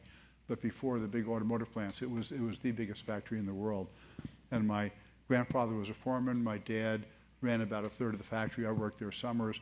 And I went past 20 years ago, and nothing's made there for Singer. As far as I can tell, Singer makes nothing in the country. Everything wiped out by lower wage country imports. And throughout my career, I sold machine tools and foundry equipment. And industry after industry I wanted to go to was wiped out before I got to sell them anything. and so as a result of that, I eventually founded the Reshoring Initiative. That trend that I described is shown here. You can see the trade balance coming down, such that last year the goods trade deficit was $1.2 trillion. So to put that in perspective, to balance that, just to get to even, not to have a surplus like Germany, but just to be even, would take about 6 million more U.S. manufacturing workers. It would take a 40% increase in U.S. manufacturing. So think of all the factories and the shops and everything in the area that have shut down and been lost to offshoring. In effect, those would have to come back, obviously be new and modern and productive and better training and all that kind of thing. But that's the quantity that we're talking about here. As a result of the trade deficit, U.S. manufacturing employment, that's the blue line, has gone from 20-something% of total employment to about 8 or 9%. And some economists would say, well, that's inevitable in a high-wage developed country, but that's not really true. In Germany, it's more like 20% instead of 8 or 9%. And in Japan and South Korea, I think even France, it's a higher percentage than we have. And we're supposed to be the arsenal of democracy, and it just doesn't work being where we are. So why did this happen? We did a survey and asked distributors and manufacturers why they offshore. Why do you source or produce offshore instead of doing it here? And overwhelmingly, they said price. Now, we all know that intrinsically, but it's nice to have the survey confirm what we know. And so the 50-some% said price, and then maybe 12%, 13% said unavailable. So why isn't that product category available here in the U.S. when we used to make everything here in the U.S.? Because that industry was wiped out by the lower priced imports. So in effect, it's still price. So I sort of simplify and say at least 70% of the decision to offshore rather than to produce or source here is driven by price. And the price difference is huge. I can't blame companies from looking at the price. This is a chart that shows the Chinese price as a percentage of the U.S. price. So at 100%, where the red line is, they're equal. To the left, in those cases, the China price was lower than the U.S., and to the right, the U.S. You can see there's very few to the right. And the mode of the distribution, the peak is around 70%. So it's sort of elevator speech. China price is about 70% of the US price, and that's enough to make companies go after that lower price. And similar kinds of numbers for India and others. I'm going to speak though of China a lot because China has been the biggest source of imports, the biggest source of trade deficit, and the biggest opportunity for reshoring. Fortunately, things are starting to come back into balance. We talk about reshoring and onshoring, really mean about the same thing. It's a US headquartered company deciding to once again produce the product here or to fill that market segment that had been imported by producing here instead. FDI, foreign direct investment, so foreign headquartered companies deciding to produce here instead of shipping products in. So think General Motors maybe in one case and Toyota or Siemens in the other. We talk about localization, which is to produce near the consumer, popular term. There was a lot of mention of nearshoring before, and my first choice is to have the work come back to the US.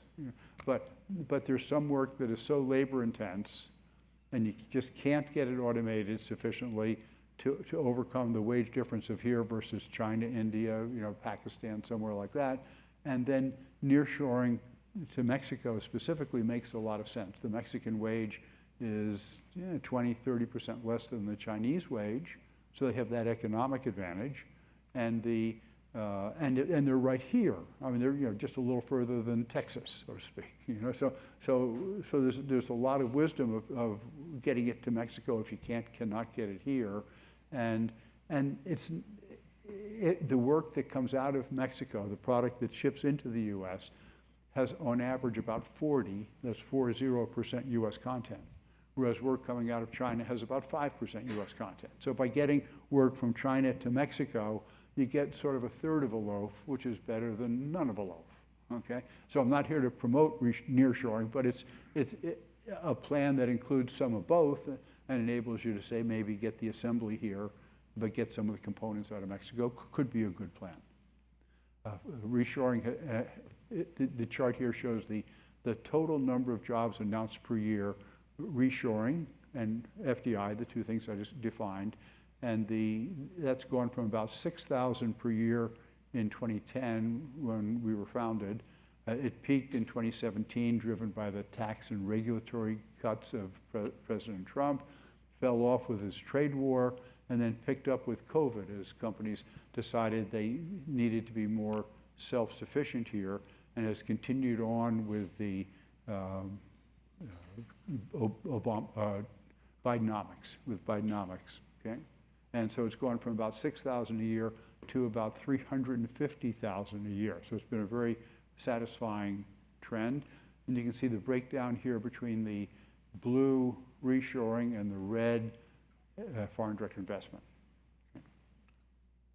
The series of surveys have been done by different firms, Boston Consulting Group and other credible sources, asking companies, are you reshoring or do you plan to reshore soon?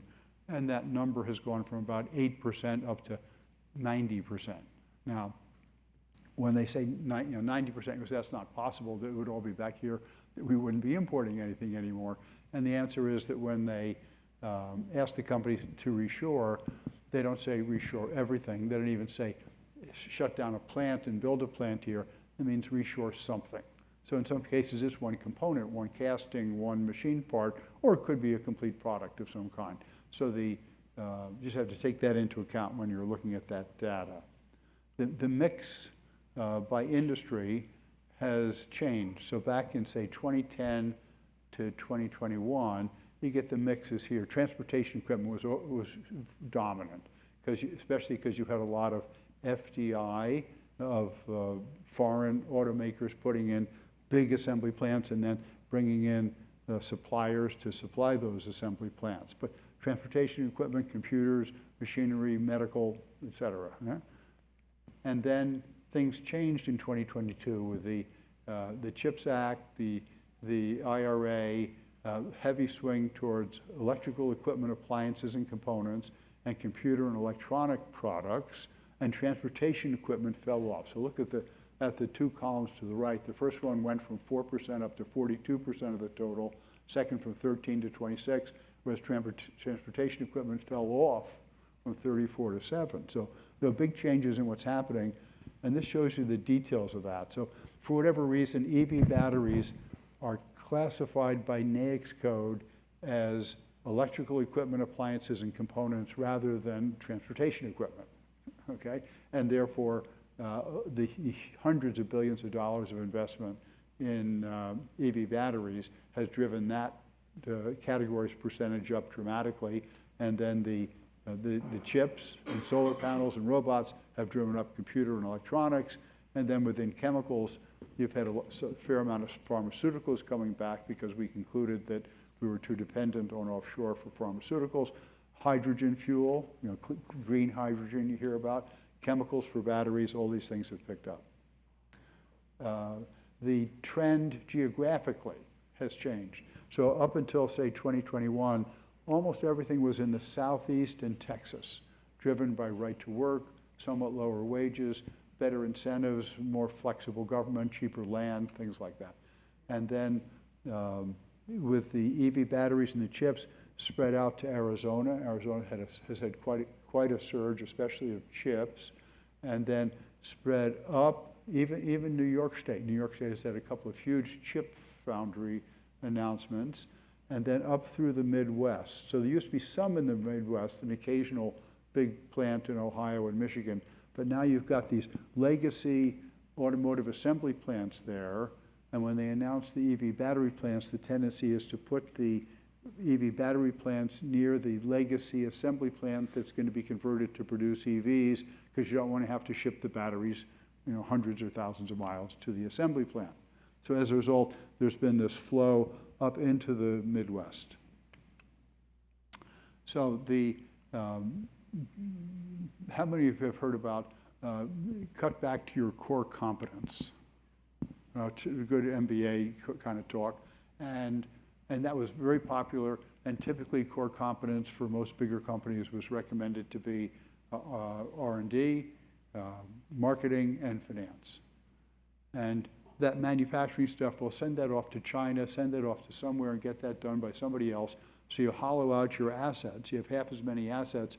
You make more profit, so your return on assets just went up dramatically.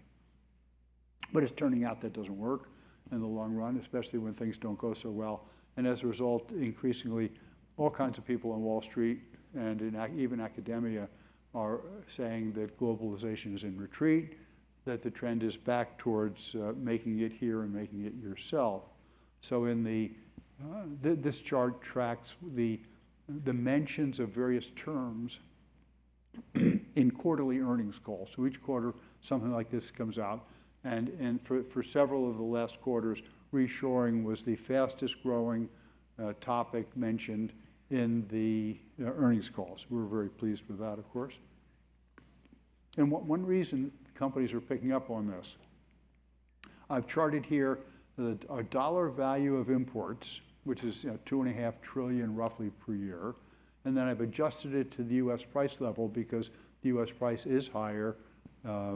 Otherwise, we typically wouldn't be importing the product. So say 3.2 trillion, and then compared that to U.S. production, which is about 2.5 trillion. So the opportunities for a company to sell more, to replace some of those imports, are greater than the opportunities to take work away from your U.S. competitor, where you're both fighting over that smaller amount that's still currently produced here. Okay, so there's huge opportunities there. Now, from 2010 to 2020, companies made their decisions to reshore I talk about it as like a death of 1,000 cuts. They had problems, a lot of small issues, and eventually they said it wasn't worth it anymore. I'm going to come back. So the kind of things they thought about were the freight cost, the duty, the travel time, the travel cost, the inventory carrying costs, the ability to do just-in-time deliveries or get just-in-time deliveries, sort of hard costs, and then risks like emergency air freight, the benefit of having engineering near manufacturing in the same time zone, speaking the same language, able to get together and actually work out the problems and optimize the product and the process, as opposed to being very separated and not able to do that. The value of a Made in USA label, the risk of stocking out. For example, in retail, the annual loss due to stocking out and overstocking is $250 billion. So you can afford to pay significantly more for the product if you can order it 3 months later, 5 months later, and match your deliveries to your actual sales. So that was that earlier time period. And then COVID came.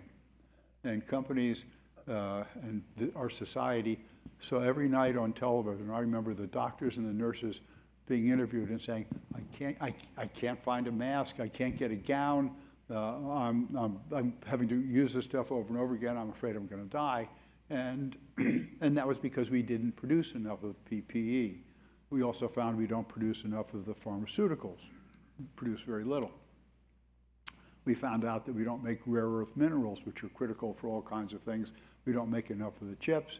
And even the Defense Department every year puts out a report that says, here's the products we can't find in the US, and the ones specifically that we are dependent on our adversaries to supply us with, and it's a substantial list, so not a very enjoyable condition. And then so people learned about disruption, they learned about delivery problems, and so we've had a series of those. We've had the COVID, we had a little before that the Thai floods, we had our own LA dock strike, the Suez Canal crisis, everybody remembers. Then Russia, big time Russia, Ukraine. And then on top of that, China. So you can read, if you wanted to, you could spend all day reading the articles about the possibility of something happening over Taiwan. And so here's a credible person saying that diversifying supply chains is like buying insurance, to be prepared in case of an enormous disruption in our relationship with China. And how likely is that to happen? I'll get into that. But it's something that any company should be thinking about. So for your own company, for your supply chain, you should be thinking about that. And you should be making sure your customers at least think about it and put some value on having a domestic source. Another comment, this is a well-known Wall Street person. He says, I'm not saying we'll go to 100% investment in your own country, but boy, the risk premium has certainly gone up. Okay? So this is a thought process that, again, you should be making, and you should be helping your customers to make. So you might say, how do I implement that? How do I let that influence my sourcing decisions? So we recently posted a map in which we've, based on surveys of geopoliticians, we show the geopolitical risk to U.S. manufacturers of sourcing in each of the countries or continents. And for the U.S., we said the chance is minimal, like 0.05% of being disrupted, major long-term disruption per year. And for China, 3.5%. So not 50%, 70%, like it's going to happen today, but enough to be worth thinking about. And then similar in-between measures for most of the other countries. And so the idea is that a company should take this and say, if I stop getting product from that country, whatever that country is, how much revenue will I lose? How much margin will I lose for how long? Times the probability of that happening, so my expected loss, and then compare that to how much more I'd have to pay for products measured properly in terms of cost, and see which of those, how that balances out. And we're confident that when people do that and look at all the relevant costs, in some cases, 20, 30% of the time, they'll conclude that producing in the US or buying from you in the US is the better solution. So increasingly, companies are deciding to have their assembly plants in the US. That's the surge in factory construction that we heard about. And having the assembly plant here and nestling their suppliers as close as they can, like Toyota will come over and build a factory and bring their suppliers right around it. Average assembler can't do that, but they like to have them as close as they can. This I think, incorporates the concept very well. A company called Resolink put this out. And if you look at the graphic there, it's going from the left side to the right side. So the left side says what companies were doing a couple of years ago was trying to save pennies on the components that they purchased. And now their emphasis is on making sure they have the components so they can produce their end product, that assembly, whatever it is, and sell that and make thousands of dollars of margin by being able to sell that and keep their customers because they can deliver. Okay. So I saw in the survey that was done that ESG was right down there towards the bottom in terms of priorities. Okay? And I understand that. But if you think of ESG both as sort of as your societal obligation, but also as a sales tool. So we've done the analysis of a series of products: steel, aluminum die castings, apparel, paper. And when you shift from sourcing in China and shipping it here to producing it here, you reduce the environmental impact by 25 to 50%. So if you're selling to a company that has stated how much commitment they have to ESG and the environment, and they're putting up solar panels everywhere, and all good things, the simplest thing they can do to reduce their environmental impact is to buy from you instead of continuing to import, especially from China. And I focus on China there because China, the vast majority of Chinese electricity generation is coal, and generally dirty coal, and therefore their electricity is much more carbon intensive than our electricity is. And yet, despite all this, companies that I talk to say, Harry, I hear you, I've heard all about that, but things are just too expensive here. I can't afford to pay 20, 30, 40% more for the product. I'll go bankrupt. I can't afford to do that. And so we developed the TCO, Total Cost of Ownership Estimator, which is free online on our website. All you have to do is sign up, sign in. And this is an example of that. So the red circle is the Chinese price at 70, and the blue, I think, triangle is the US price at 100. So the procurement person looks at that and says, wow, that's 30% difference. I'm going to buy 12,000 of those a year, so that's $360,000 per year of purchase price variance. I get reward, I get my bonus based on purchase price variance, and I get promoted on that. That's a third of my objective for the year. Of course, we'll send the new product off to China. But if they do total cost of ownership, they see that for China it's 98, US it's 108. So now it's only 10% difference. And assuming that wages keep going up the way they have in China, then in a couple of years, the total cost will be higher in China than here, and you'll have to be bringing the product back. So hopefully the procurement person will say, I think I should get my objectives changed, and we ought to keep this one here, and we should be planning to bring the ones that are offshore back by either hiring and expanding or finding suppliers who can do that for us. So to show you the impact of this, remember I showed you the chart with the blue bars that showed the price distribution of people. This is of people who use the TCO estimator. And so the blue line here is just a smooth version of that, still has a peak around 70%. The red is for those exact same products, the total cost of ownership.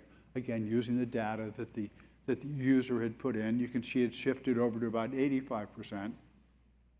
And if there was a 15% Section 301 tariff, so the Trump Chinese tariffs, it shifts over to the yellow line. Now the peak's around 100%. The key thing to look at is the numbers in the lower right-hand corner. So based on price, the US won about 8% of the time. Based on total cost, 32% of the time. And if there was a 15% tariff, then 46%. But most of the tariffs were actually 25%. That would shift that up to 50, 55% of the time winning. So just by doing the math correctly, it becomes clear that 20, 30% of what companies are importing they can bring back. Now, there's still questions of finding the people, finding the capacity, finding the tooling, finding the engineering. So it isn't just black and white, but at least the cost economics are there. Interesting quote, one of the first, probably the first sort of the seminal case on reshoring was GE Appliances. This is back in 2012 maybe, and it was in the Atlantic, an interesting place for it, and it described how GE Appliances had brought back a range of major appliances that they had been having made for them in China, brought them back to Louisville. Here's a quote now from the president of GE Appliances. I think he was also then, but I'm not sure. But he said that, as he's always said, the people that think that price is a valid measure of what's going on is wrong. They're missing the numbers. If they do the numbers correctly, they'll see that it never made sense to send so much work offshore. So here's an example of that. A company outside of Chicago, EMS company called Mori Corp. So two interesting stories. First, they had a problem with a housing, so an aluminum die-cast housing. I think it must have leaked or something like that, and they sold to Caterpillar, Deere, so it must have been a big disaster for them because water and electricity don't do too well together. And so their customer forced them to find a domestic source. They found a domestic source of the die castings. And two things. First, the quality problem was fixed. That was essential. But they cut their inventory of the product by 94%. Can you imagine if you could go back to your company and cut inventory by 94% on a range of components that you were bringing in? And I'm not sure, say it'll always be 94%, but 50%. If you can cut inventory by 50%, what an amazing benefit that is for the balance sheet. And I'm sure the accounting firm would find all kinds of benefits from that. So the other thing that happened, about 5 years ago, they called me and said, Harry, I got a problem. This is Tony, the VP sales. I said, okay, Tony, what's the problem? We're going to lose a big order. We need your help. I said, well, what's happening? He said, well, lower priced Chinese competitor offered lower priced order to the quote to the customer. And I said, okay. So he did the TCO estimator. I helped him with it. And he took it and he showed the customer that even though Maury's price was higher, the total cost to the customer was lower. And I have a letter from him saying that was the key to winning a $60 million order. By helping the customer understand the true economics of the case. So I'd love to help any of you win a $1 million order, or anything that would be great for you. I'd be happy to help with. There's another interesting case. This is Nedco, New England Die Company. They're in Connecticut, West Waterbury, Connecticut, and Joe Almeida there. I used to sell him machine tools, so I knew him, and he does grinding, and he bought a United Grinding Studer CNC machine tool. You can see that behind him.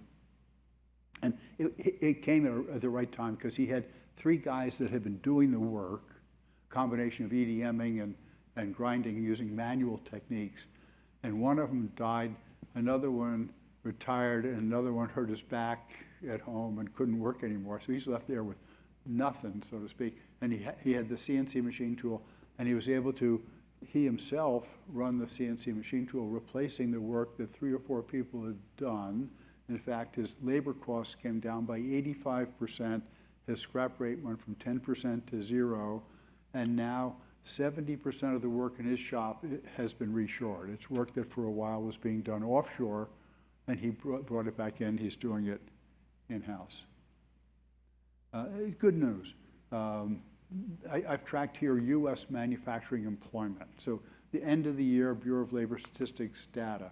And I took the first batch of years, the blue years, from just before China joined the WTO to just before the Great Recession, and then did a regression line, extended it down, and the red lines are what's happened since. And first, it's been a almost unbroken succession of increases in manufacturing employment, which has not happened for decades and decades before.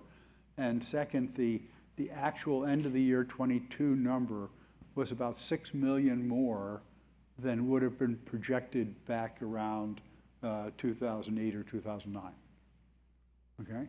And why is that? Because back in those earlier years, we were offshoring at a rapid rate. Factories were shutting down, moving to somewhere else in the world, and not much reshoring and FDI was happening, and that trend is reversed. So now there's not much offshoring, and there's lots of reshoring and FDI. As a result, we have 6 million more manufacturing jobs than we would have had.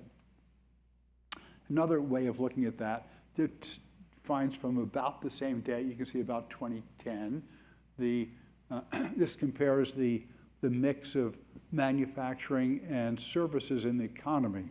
And the tendency is to say, we're not a manufacturing economy anymore, we're a services economy. But this shows that the balance has at least been achieved, that manufacturing has stopped declining relative to services. And as I achieve my goal of increasing manufacturing by 40%, then things will start coming up again like this. And we'll once again be clearly a manufacturing economy. And one of the problems of getting there is productivity. We heard a lot about productivity and automation, robots. The last 10, 15 years, US manufacturing productivity has increased less than 0.5% per year on average, compared to 2, 3, 4% in prior years, and compared to 6 or 7% in China. So our wages are 3 or 4 times theirs, and our productivity is barely improving, and theirs are way down here, and they're coming up like that in terms of productivity. So that's a tough situation. You all got to invest more, okay? So how do we get to that condition? Why is it that we haven't invested? I think a lot of it was due to the offshoring, because over the last 20 or 30 years, Chinese production, and same would be true for some of the other countries, but Chinese production has grown like this, making all those things that we used to make or would have made, and therefore they attracted the foreign investment, they attracted the technology, they built new infrastructure, new factories, bought more machine tools, buy a lot more robots and machine tools than we do now, so they've got the modern equipment. And we, to too great an extent, you probably to too great an extent, still have the old equipment that's you got 10 years ago or 20 years ago. And so, and therefore, they've had the advantage of the modern equipment that's allowed them to improve their productivity. Good news, China labor costs have gone up substantially. You can see there the blue line going up there on the top, the other lines are at the bottom. China is also have demographic issues. Their population has peaked, it's falling off. And they used to be like an unlimited supply of low-cost labor. In fact, the Chinese Ministry of Education forecasts a shortage of 30 million manufacturing workers by 2025. 30 million, that's 30 million out of 100-something million, but it's a huge number. And there's a new phenomenon in China called lying flat. This is college, they've sent too many kids on to university, and the kids come out and say, well, I can't get a good university kind of job. I'll be darned if I'm going to go in a factory like my parents did and sweat and work hard.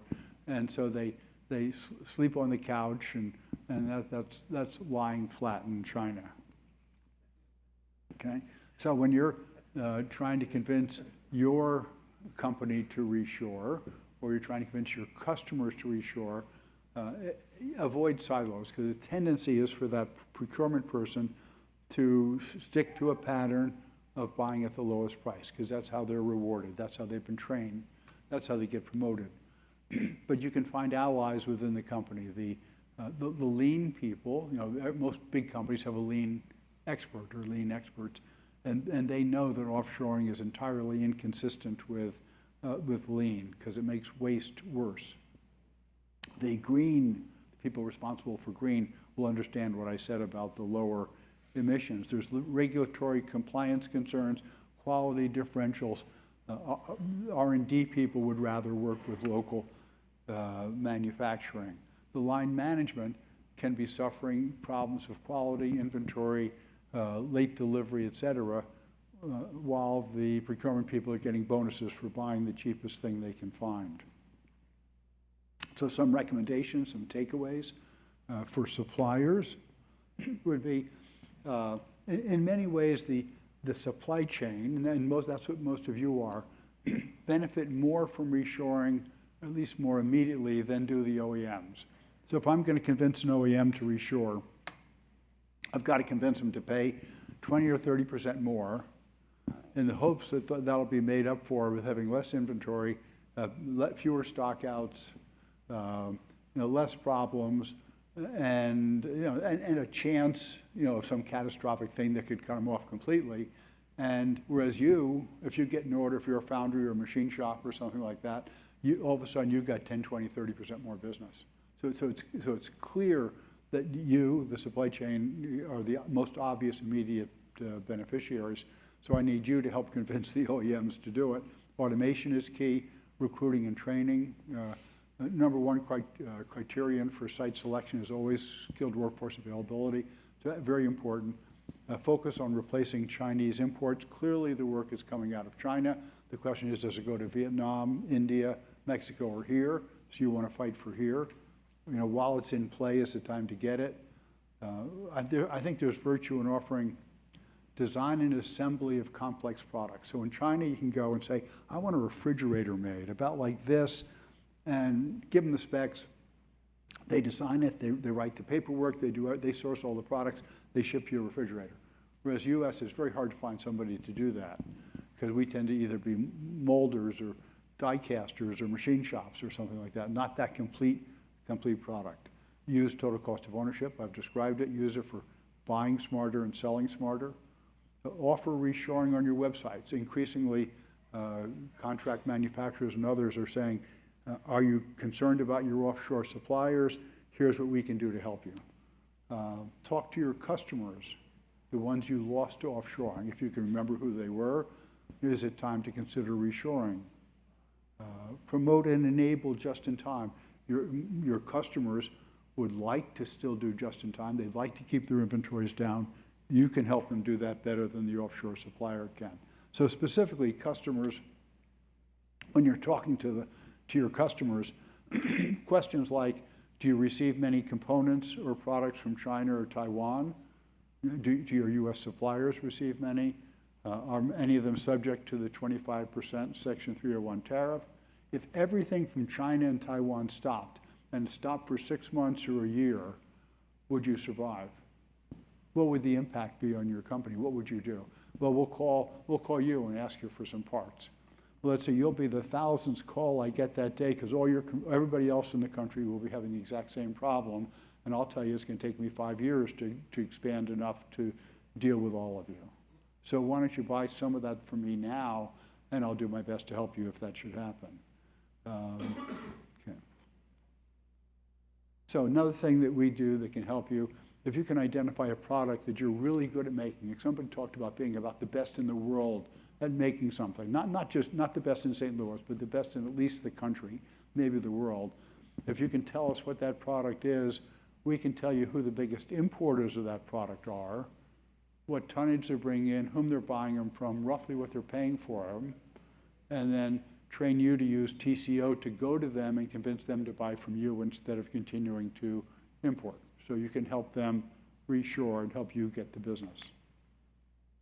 To put this in sort of a global 30,000-foot view perspective, one of the people I respect the most is Ray Dalio. Any of you know Ray Dalio, the hedge fund founder, a very successful guy. And he talks about changing world orders. And he shows how a series of empires or countries, dominant countries, have occurred. So we had the Netherlands was really strong, and then UK took over from the Netherlands, and then we took over from the UK, and we're up there, and we're sort of declining. We're softening a little bit up here, and China's coming up, like a shark, like this. And so I believe that when we do the things necessary to reshore, become more price competitive, become more productive, better training, things like that, and we actually achieve reshoring, so we have a better trade balance, a better budget balance, et cetera, a more stable society, that the US will stay up here and give China a chance for the demographics and drought and things like that to peak them out a little bit. And I think the U.S. can, being stable, being confident, being strong in terms of manufacturing, that we can deal more pragmatically, more flexibly with China, instead of being forced into something like the Thucydides trap, where the dominant country gets into a war with this challenging younger country, and we don't want to do that. We like to have coexistence, and if we're strong, it's easier to have coexistence. So we're a nonprofit. We've got 36 sponsors, various manufacturers, trade associations, groups of various kinds, which we're honored to have and that allow us to do what we do. Appreciative very much of the firm bringing us here today. And I have on this my contact data. I assume you're going to get the PowerPoint out to the attendees, so I'd love to hear from you. I'd love to hear of your cases of reshoring. If you do reshore, if you tell me about a case I didn't know about, we send you a "Manufacturing is Cool" T-shirt. And guess where it's made? Oh yeah, and guess where the cotton comes from? You're so smart. Okay, so I'd love to have some of you tell me about your cases, and if you have an opportunity to make reshoring happen in your company or by getting business from your customer, I'd be honored to have you contact me and have us give you some advice on how to do that. And I'm sure the firm can help you achieve the productivity and the efficiency to make that happen. Okay? So, thank you.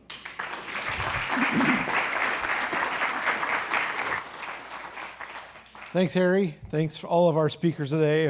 Hopefully all of you had an opportunity to learn something today, get some value out of this presentation.